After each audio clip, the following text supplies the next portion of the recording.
दोस्तों, एक छोटा सा गांव लेकिन है बहुत से रहस्यों से भरा। तो आइए बिना देरी के शुरू करते हैं और इसी तरह की और रहस्यमयी जानकारी प्राप्त करने के लिए हमारे चैनल ट्रू हिस्ट्री को आज ही सब्सक्राइब करें और बेल आइकॉन को प्रेस करें। इंडोनेशिया कई द्वीपों से मिलकर बना देश है, क्योंकि यहाँ की करीब 87 से 88% आबादी मुस्लिम है। रिपोर्ट्स के अनुसार यहाँ करीब 231 मिलियन मुस्लिम रहते हैं, जो किसी एक देश में सबसे ज्यादा है। दुनिया भर के मुसलमानों का एक बड़ा वर्ग इंडोनेशिया में ही रहता है, लेकिन यहाँ हिंदू धर्म का भी काफी प्रभाव है, जबकि उनकी संख्या काफी कम है।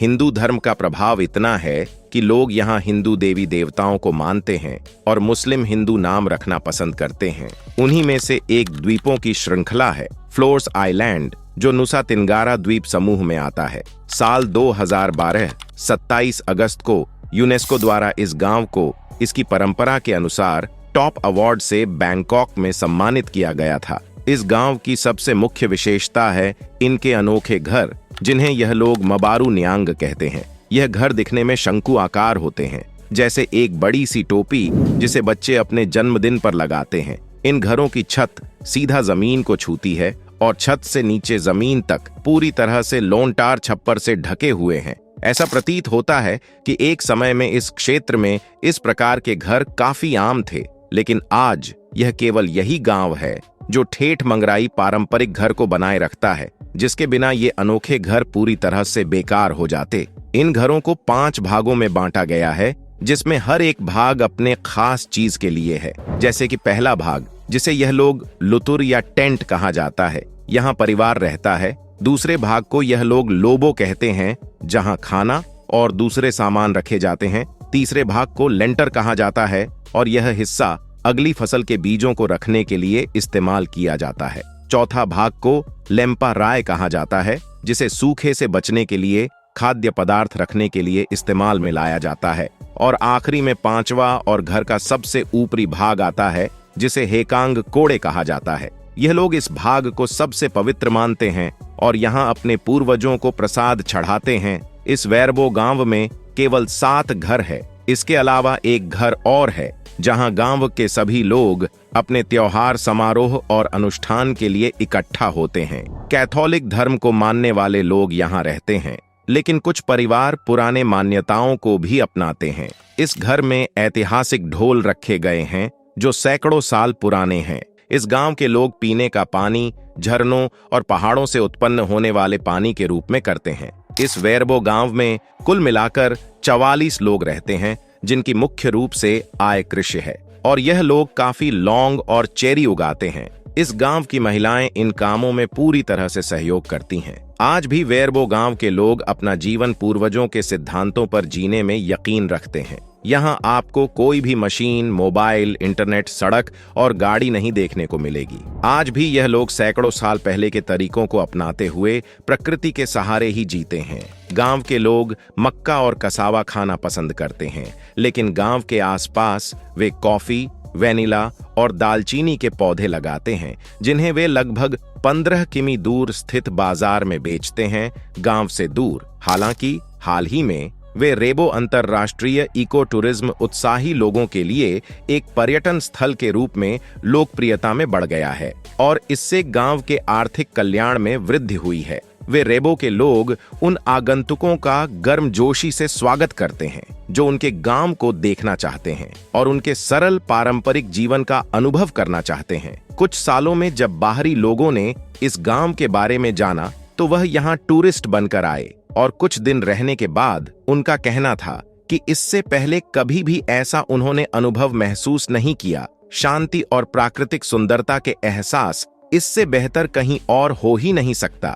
यहाँ के लोग काफी मिलनसार होते हैं और बाहर के लोगों को एक अलग दुनिया का एहसास करने में भी साथ देते हैं। अगर आप कभी इंडोनेशिया के सफर पर निकले, तो इस वेरबो विलेज को विजिट करना ना भूले। आपको ऐसी जगह, ऐसी परंपरा, ऐसे घर और ऐसे लोग पहले कभी देखने को नहीं मिले होंगे। आपको जानकर हैरानी होगी कि इस गांव में मुख्य रूप से केवल 7 घर हैं। वेरबो गांव के सबसे नजदीक देंगे विलेज जाता है, जहां पैदल चलकर ही 4 से 5 घंटे में पहुंचा जा सकता है। वेरबो पूरी तरह से मनोरम पहाड़ों और तोड़ों के घने जंगलों से घिरा हुआ है। इस अविश्वसनीय गांव में उष्णकटिबंधीय जंगल और वनस्पति भरपूर मात्रा में मिलती है। इस गांव में मोबाइल के नेटवर्क भी नहीं आते और बिजली केवल शाम को 6 बजे से रात के 9 तक आती है। इस गांव का निर्माण एम्पू मारो ने 900 साल पहले अपनी पत्नी के साथ किया था और आज यहाँ उनकी 18वीं पीढ़ी के लोग रहते हैं। अब दोस्तों, अगर आप एशिया महाद्वीप के खूबसूरत देश इंडोनेशिया की सैर करना चाहते हैं तो इन जगहों पर घूमें। यकीन मानिए, यहाँ इतिहास, प्रकृति और अध्यात्म सबके करीब होंगे आप। नंबर 1 पर कोमोडो ड्रैगन। इंडोनेशिया के फ्लोरोस में स्थित कोमोडो नेशनल पार्क भी घूमने की जगहों में एक है।